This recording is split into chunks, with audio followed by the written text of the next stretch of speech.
Buenas tardes, mi nombre es María Fernanda Morantes Porras. Yo soy Sergio Javier Correa García.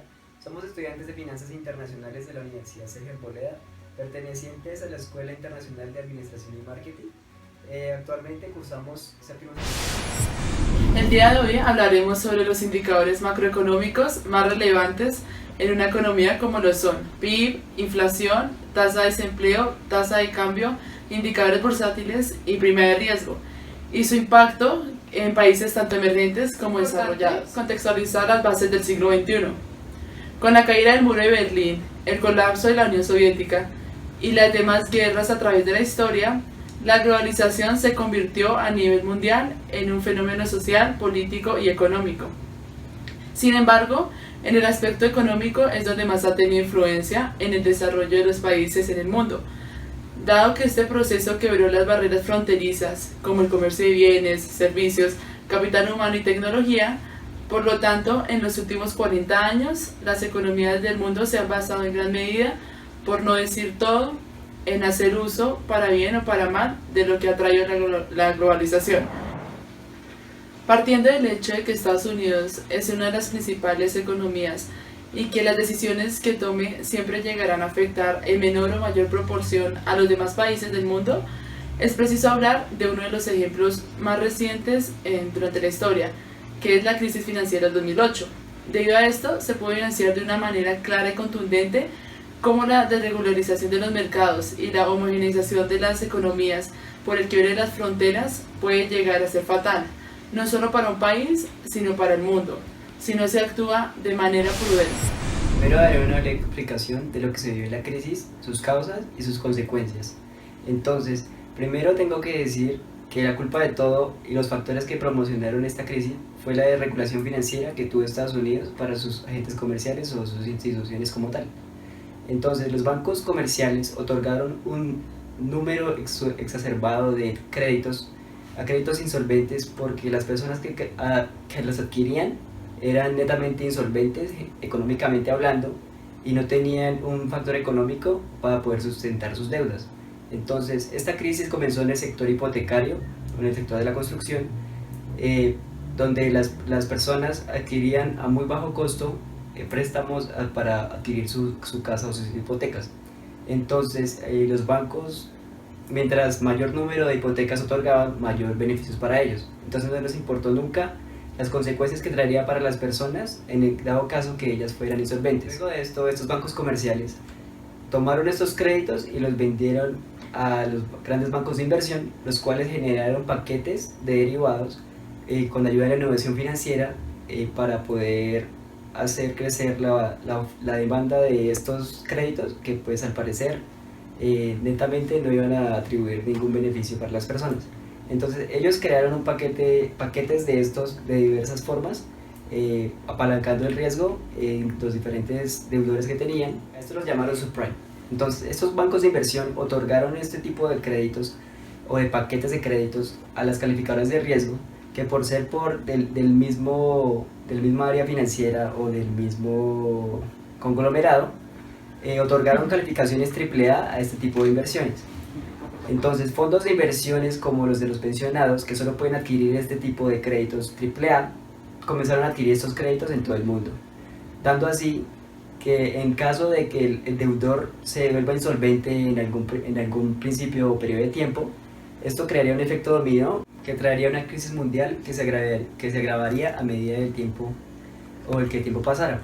Entonces, ya habiendo tenido en claro eso, vamos a proseguir a dar unas consecuencias de lo que afectó la crisis a las diferentes economías del mundo y más exactamente a ciertas economías emergentes y a ciertos países desarrollados. De acuerdo con lo anterior, vamos a hablar sobre los principales países que fueron afectados por esta crisis. Entre ellos, no solamente Estados Unidos, obviamente, entre ellos está México, están países de Latinoamérica como Colombia, Chile, Argentina, Brasil, países de las BRICS, que corresponden a, pues te lo dije, Brasil, a Rusia, a India, a China y a Sudáfrica. También está de las PIGS, que corresponden a Portugal, a España, Islandia, Irlanda, Italia y Grecia.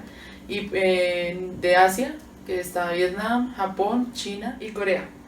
Esta crisis afectó en general todas las variables macroeconómicas, pero yo me centraré principalmente en PIB, en la tasa de desempleo y en en los índices bursátiles. Entonces, en cuanto al PIB, el sector o la variable que más se vio afectada fue en cuanto a las exportaciones y las importaciones, obviamente porque este presentó muchísimas fluctuaciones durante este periodo. De igual manera, al haber una reducida producción nacional, el desempleo, la tasa de desempleo aumentó porque las economías se contrajeron. Y por último, en cuanto a los índices bursátiles, estos pues durante este periodo tuvieron una tendencia bajista, llegando a unos mínimos. La inflación tendió a crecer debido al déficit fiscal, se amplió a medida de que las exportaciones disminuyeron y el recaudo fiscal tendió a disminuir, dando así que el gobierno necesitaba solventar sus deudas y viendo la capacidad de endeudamiento a mayor plazo, tuvo que imprimir más dinero o pedir prestado de otro lugar, inyectando más dinero en la economía y creando inflación. En cuanto a su prima de riesgo, tendió a bajar debido a que el rendimiento de Estados Unidos había bajado y en contrario, el de las otras economías había mantenido la baja, pero no tan fuerte como ellos, y su prima de riesgo tendió a bajar con respecto a la estadounidense. En su tasa de cambio también las economías emergentes o afectadas tuvieron un mejor rendimiento que la moneda estadounidense.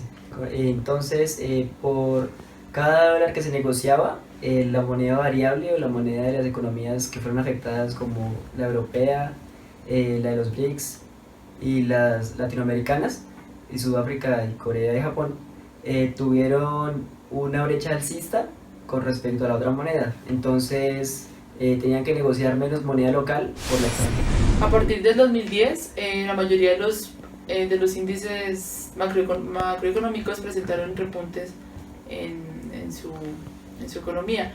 Entre ellos, pues, la inflación obviamente empezó a tener una tendencia bajista. En cuanto a su desempleo, empezó también a disminuir, su PIB aumentó de manera proporcional. Y en cuanto a los índices bursátiles, y específicamente en América Latina, América Latina se vio muy beneficiada con esto, ya que durante esta época hubo una fuga de capitales de Estados Unidos, buscando refugios en altas tasas, por las cuales se encuentran los países emergentes. En este caso hablamos de Latinoamérica. Por otro lado, Europa, al ser un país desarrollado, o pues un continente desarrollado, no presentó el mismo comportamiento que los países emergentes, sino que su crisis se extendió durante mayor tiempo y de ella derivaron otras que afectaron mayormente su economía. Tanto así que económicamente hablando, Europa y Estados Unidos tuvieron una tendencia más prolongada de la crisis durante sus efectos, y actualmente están tratando de salir de la crisis o apenas reducir su economía a lo que era anteriormente.